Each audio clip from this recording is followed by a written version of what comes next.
Son las 9:25 de la mañana del 8 de octubre de 1879, frente a las costas desoladas de Punta Angamos. A bordo del monitor Huáscar, en el frágil puente de mando, el contraalmirante Miguel Grau Seminario, el marino más letal y respetado de la Armada del Perú, empuja a su viejo buque hasta el límite absoluto de su capacidad. Sus manos, firmes sobre el telégrafo de órdenes, no tiemblan por miedo, sino por la vibración agónica de una máquina forzada al extremo.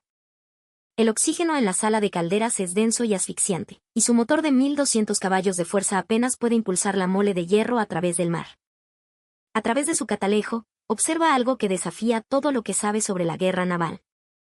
A 6 kilómetros de distancia, acercándose a una velocidad inalcanzable para él, la primera división de la escuadra chilena corta las olas como si fueran dueños del Océano Pacífico, los blindados gemelos, el almirante Cochrane y el Blanco Encalada. Sus dos máquinas de vástago invertido, alimentadas por calderas cilíndricas de alta eficiencia, les permiten mantener una potencia máxima de casi 3000 caballos de fuerza, otorgándoles una velocidad de 12 nudos, una velocidad con la que el Huáscar de Grau, jadeando a duras penas para alcanzar los 10 nudos, se convierte en una glorificada batería flotante, una trampa de hierro sentenciada a combatir.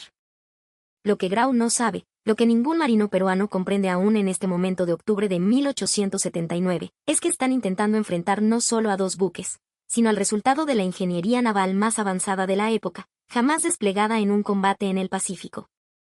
El Cochrane no es simplemente más grande o más rápido que cualquier cosa que los peruanos hayan enfrentado. Es un salto tecnológico completo hacia una era de guerra que el Perú, con sus recursos limitados, no puede alcanzar. Grau intenta una maniobra desesperada, ordenando virar para forzar un combate a la carrera, con la esperanza de que un golpe de suerte de sus cañones pueda dañar el sistema de gobierno o las máquinas del enemigo.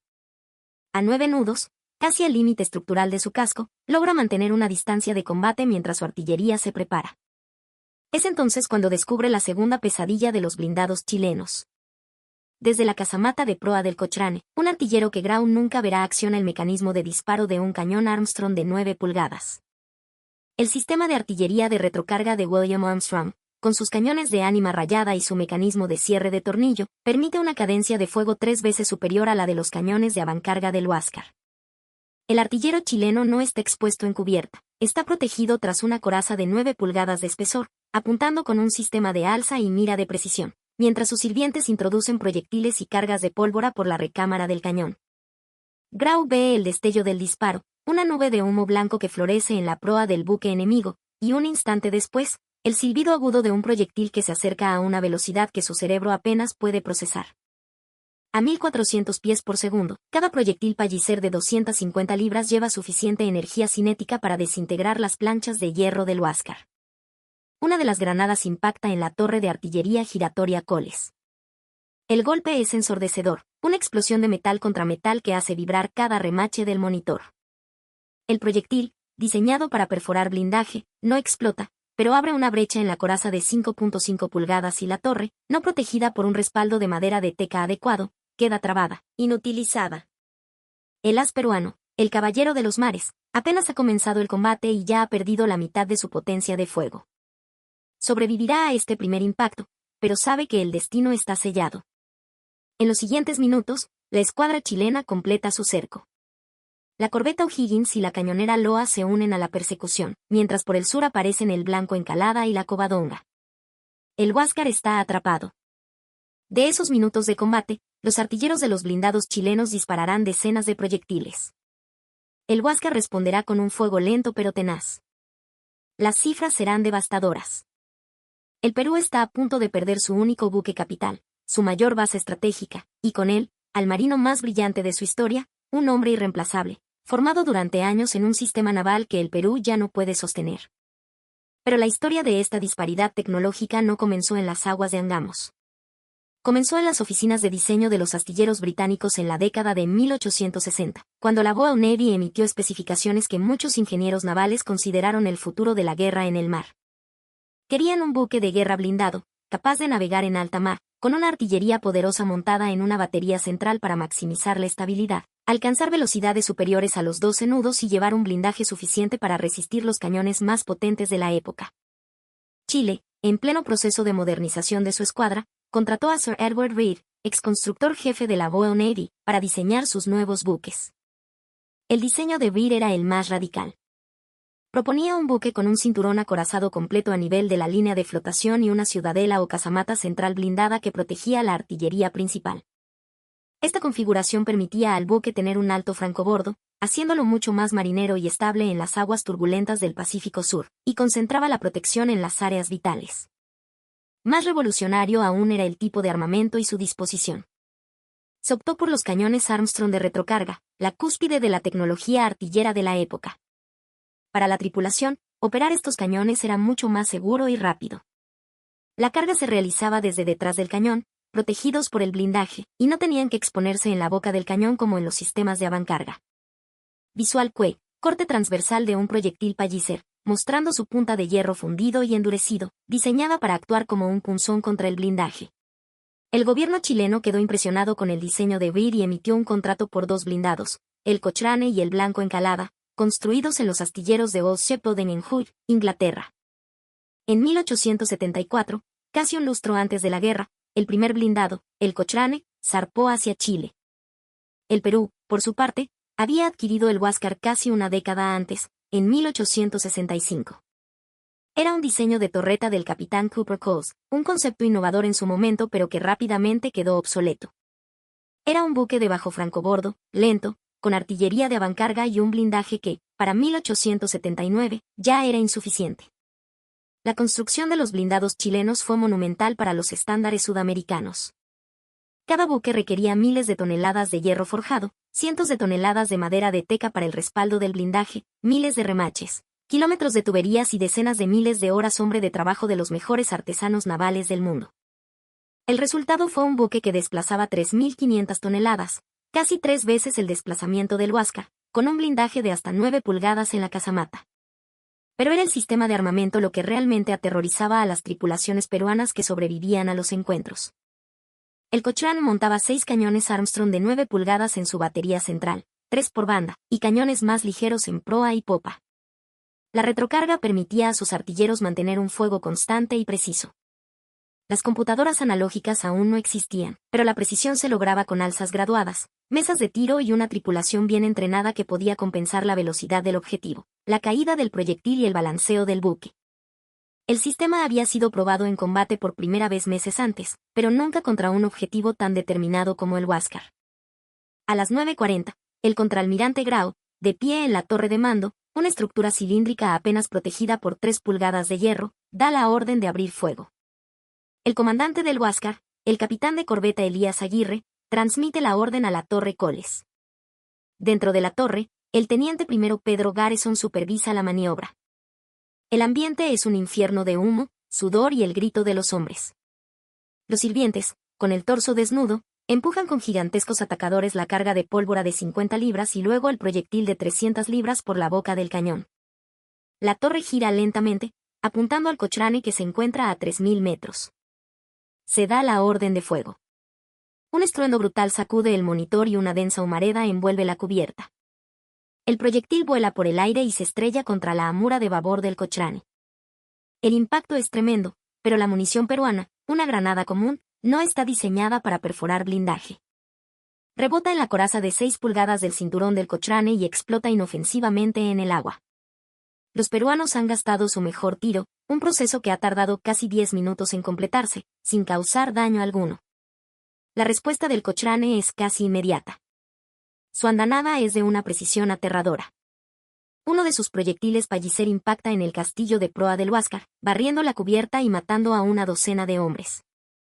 Otro proyectil destroza el ancla de estribor.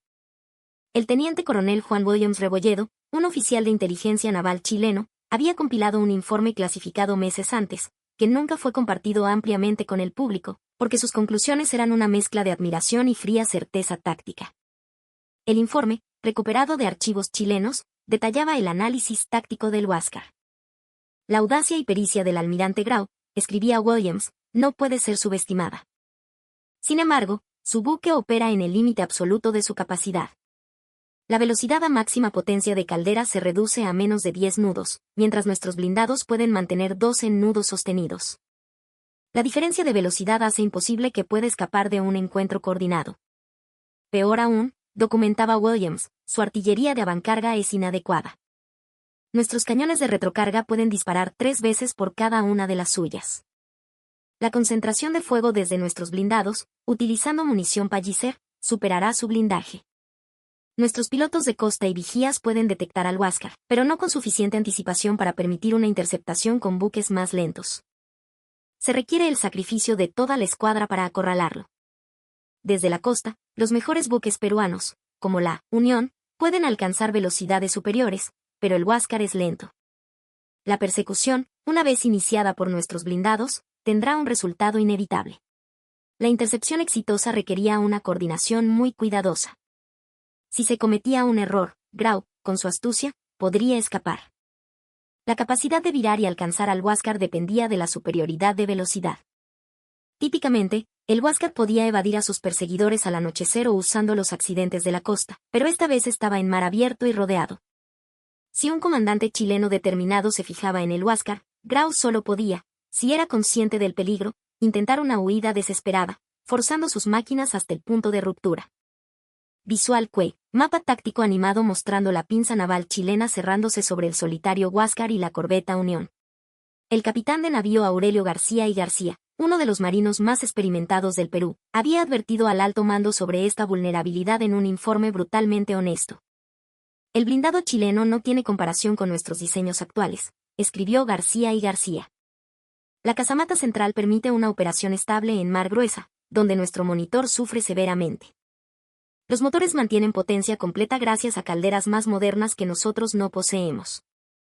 El blindaje, de hasta 9 pulgadas con respaldo de teca, excede la capacidad de penetración de nuestra artillería por un factor de 2. Más inquietante, anotaba García y García, es el nivel de acabado y calidad de manufactura. Cada componente muestra una precisión que requiere herramientas y procesos que nuestra industria no puede igualar en condiciones de guerra. La estructura de hierro es más gruesa y robusta, compensada por máquinas mucho más potentes. El buque chileno puede absorber un castigo que destruiría a 3 de nuestros buques y aún retornar a base. En septiembre de 1879, el almirante Galvarino Riveros, comandante de la escuadra chilena, tomó una decisión que cambiaría fundamentalmente la campaña naval. Ordenó que toda la flota se hiciera a la mar con un único objetivo, cazar y destruir al Huáscar. La estrategia ya no sería proteger los convoys o bloquear puertos de forma pasiva. Sería una cacería activa y despiadada. Se dividió la escuadra en 2 divisiones. Una, la más rápida y poderosa, con los 2 blindados y la O'Higgins, patrullaría la ruta principal. La otra división, más lenta, serviría como fuerza de bloqueo. El cambio en la misión, de una estrategia defensiva a una ofensiva total, fue posible gracias a la superioridad numérica y tecnológica. El almirantazgo chileno sabía que el Huáscar, con sus calderas desgastadas y su casco sucio tras meses de campaña ininterrumpida, no podría mantener su velocidad máxima por mucho tiempo. Los ataques del Huáscar durante los 5 meses anteriores habían devastado las capacidades logísticas de Chile y desmoralizado a su población. En la noche del 23 de julio de 1879, Grau había capturado el transporte Rímac con 258 soldados de caballería a bordo, un golpe humillante que provocó la caída del gabinete de guerra chileno. El Huáscar se había convertido en un fantasma, una leyenda. Los chilenos llamaban a Grau el caballero de los mares, con un tono de respeto temeroso. El sufijo honorífico revelaba la paradoja de su situación. Estaban siendo humillados por un hombre al que simultáneamente admiraban y temían. El alto mando peruano finalmente comprendió a lo que se habían enfrentado cuando el capitán de navío Manuel Ferreyros, a bordo de la corbeta Unión que logró escapar de Angamos, rindió su parte de guerra. Su testimonio, preservado en los archivos de la Marina de Guerra del Perú, proporciona la perspectiva peruana más completa sobre el impacto de la tecnología. El Cochrane, declaró Ferreyros, reveló no simplemente superioridad tecnológica, sino una categoría diferente de capacidad industrial. Cada blindado chileno requería recursos de manufactura equivalentes a toda nuestra escuadra junta. Chile produjo 2 de estos buques, mientras simultáneamente adquiría cruceros y torpederas. Nosotros no podíamos comprender esta escala de inversión. Cuando mis vigías reportaron la formación de 6 buques chilenos, inicialmente rechacé estos reportes como una exageración bajo el estrés del combate. Eran precisos. Ferreyros continuó explicando el impacto psicológico en la tripulación del Huáscar. Los impactos, particularmente los de los proyectiles Palliser, destruyeron la fe de la tripulación en la capacidad del blindaje para protegerlos. Nuestro sistema de gobierno fue dañado repetidamente. Los servomotores sonaban, la tripulación buscaba refugio y luego escuchaban el distintivo silbido de los proyectiles Armstrong. Minutos después, el interior del buque era un infierno de astillas, humo y cuerpos destrozados. No había refugio efectivo contra la munición perforante. Las estadísticas finales del combate de Angamos cuentan la historia completa. De las 9:25 a las 10:55 de la mañana, el Huáscar resistió el fuego concentrado de la escuadra chilena. Disparó 40 proyectiles de 300 libras y reclamó algunos daños menores en el Cochrane. Las pérdidas del Huáscar totalizaron 33 muertos, incluyendo al contraalmirante Grau y a los 7 oficiales que lo sucedieron en el mando, y 24 heridos graves. El buque fue capturado, una pérdida total para la Armada del Perú. Esto representaba la aniquilación del poder naval peruano. La captura del Huáscar, el buque insignia del Perú, fue un golpe devastador. Pero incluso sin esa captura, la campaña naval chilena, con su superioridad tecnológica, había destruido efectivamente la capacidad del Perú para disputar el control del mar. Para octubre de 1879, el Perú ya no tenía una armada capaz de enfrentar a la de Chile. Su red de transporte marítimo estaba paralizada. Las salitreras, fuente de su riqueza, estaban a punto de ser ocupadas. El teniente segundo Diego Ferré, ayudante de Grau, que murió a su lado en el puente de mando, había sobrevivido a todos los combates anteriores. Sus cartas a su familia reflejan el reconocimiento forzado de los marinos peruanos ante una superioridad que no podían superar. Intentamos todo, había escrito semanas antes. Ataques nocturnos, uso de espolón, ataque sorpresa. Nada funciona consistentemente contra una escuadra organizada. Los vigías del enemigo pueden vernos venir desde millas de distancia a través de sus catalejos. Su velocidad superior les permite elegir el momento y lugar del combate. Incluso cuando logramos anotar impactos, sus blindados continúan navegando. Nuestra munición de 300 libras no puede penetrar su coraza robusta. Nuestros cañones Armstrong de 40 libras son más efectivos contra transportes, pero inútiles contra sus buques de guerra. Tenemos tan poca munición de calidad, que un comandante tiene, tal vez, 2 o 3 oportunidades de obtener un tiro limpio antes de arriesgar el buque en un combate prolongado. Los chilenos, en contraste, tienen miles de proyectiles por buque. Pueden simplemente continuar disparando. Ferré hizo una pausa en su escritura antes de agregar lo que consideraba la lección más importante. No perderemos ante Chile porque falte coraje o habilidad a nuestros marinos. Perderemos porque Chile tiene la capacidad industrial y financiera para construir un arma que nosotros no podemos construir, en cantidades que no podemos igualar. Tripulada por hombres entrenados con estándares que no podemos mantener, usando tecnología que no podemos replicar. El Huáscar no perdió la guerra del Pacífico por sí solo, pero su derrota demostró una verdad que el alto mando peruano había negado desde el inicio del conflicto, que el poder industrial y financiero, una vez completamente movilizado, podía producir armas en calidad y cantidad que ninguna nación con una economía más débil podía igualar. A las 9:50 de la mañana, un proyectil Palliser del Cochrane, disparado a menos de 200 metros, impactó de lleno en la esquina superior derecha de la torre de mando del Huáscar. El capitán de fragata Melitón Carvajal, que se encontraba en el puente, resumió la perspectiva peruana en su parte oficial. Sabíamos que teníamos el mejor marino del Pacífico. El almirante Grau no era perfecto. Era humano. Pero su audacia y su genio táctico mantuvieron en jaque a una escuadra entera durante meses, con un solo buque viejo y remendado. Perdimos oficiales y marineros por fallas mecánicas tanto como por acción enemiga en los primeros días. Pero Grau y sus ingenieros continuaron mejorando las reparaciones. Para octubre, la confiabilidad de las máquinas era un milagro diario, y sabíamos cada vez que zarpábamos de Arica que estábamos navegando en algo que los chilenos no podían predecir.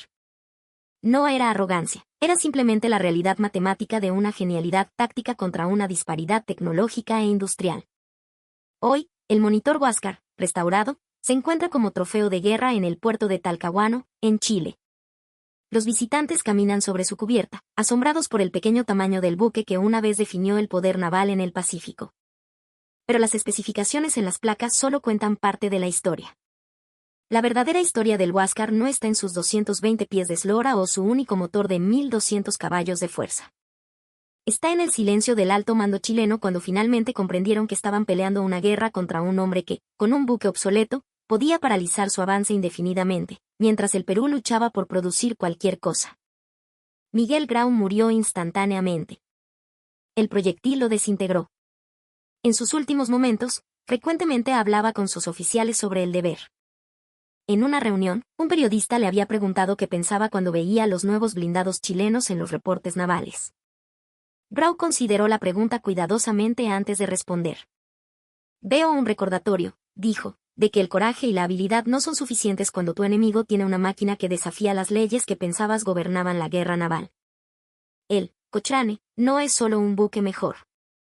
Es la prueba de que Chile pelea una guerra diferente, con recursos que no podemos comprender. Los marinos peruanos son valientes. Pero la valentía no hunde un buque que navega más rápido de lo que puedes perseguir, con un blindaje que no puedes penetrar, y que dispara con una precisión que no puedes igualar. Aprenderemos esto demasiado tarde, y para entonces nuestras costas estarán bloqueadas. El legado de Grau se extiende mucho más allá de la Guerra del Pacífico. El almirante continuó sirviendo como un símbolo de honor y sacrificio para el Perú. Incluso contra esta amenaza moderna, el espíritu del Huáscar demostró ser resistente. Los historiadores reclamaron su legado como una victoria moral, aunque las pérdidas materiales fueron totales. El legado más importante de Grau fue demostrar que el honor en la guerra podía cambiar el resultado de la memoria histórica de un conflicto, sin una victoria militar. El Perú se rindió no solo porque su ejército fue derrotado en tierra, sino porque su alma naval había sido aniquilada en Angamos. El alto mando chileno comprendió que el Perú podía continuar esta resistencia de forma indefinida en una guerra de guerrillas, pero la pérdida del mar significaba que no quedaba nada de la infraestructura industrial o civil del Perú que pudiera ser defendida. El Huáscar no solo fue derrotado, su captura redefinió las posibilidades del poder naval y demostró que la superioridad tecnológica e industrial, aplicada consistentemente, podía vencer incluso al enemigo más determinado. Los marinos peruanos que intentaron detenerlo aprendieron esta lección de la manera más difícil, operando una máquina obsoleta contra blindados que representaban el futuro de la guerra. Y para cuando lo comprendieron completamente,